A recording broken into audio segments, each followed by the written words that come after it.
Hey guys, in this tutorial, I'm going to show you how to create a negative inverted text effect in just a few simple steps inside Premiere Pro. This negative inverted text effect is perfect for music videos, so let's get started.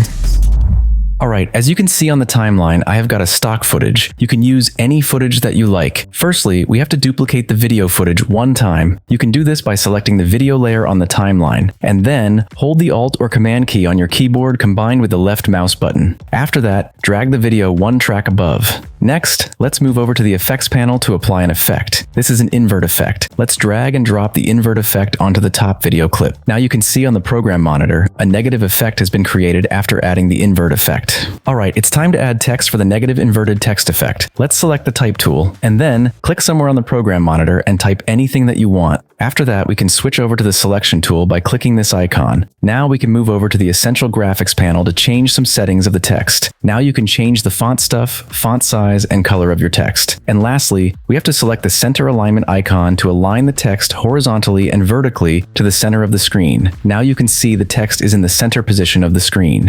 In the next step, let's move over to the effects panel to apply an effect. This is a track matte key effect. Let's drag and drop the track matte key effect onto the top video clip. After that, go over to the Effect Controls panel to customize the track matte key effect. Now I am going to select the third track as the matte layer, because the text layer is in the video layer 3. Alright, now you can see on the program monitor, we have created a negative inverted text effect. Now, we need to cut off the top video clip so that its length matches the duration of the text layer. This ensures that both elements align perfectly and the video flows smoothly with the accompanying text. Alright, it looks great. In this way, you can create a negative inverted text effect in just a few simple steps inside Premiere Pro.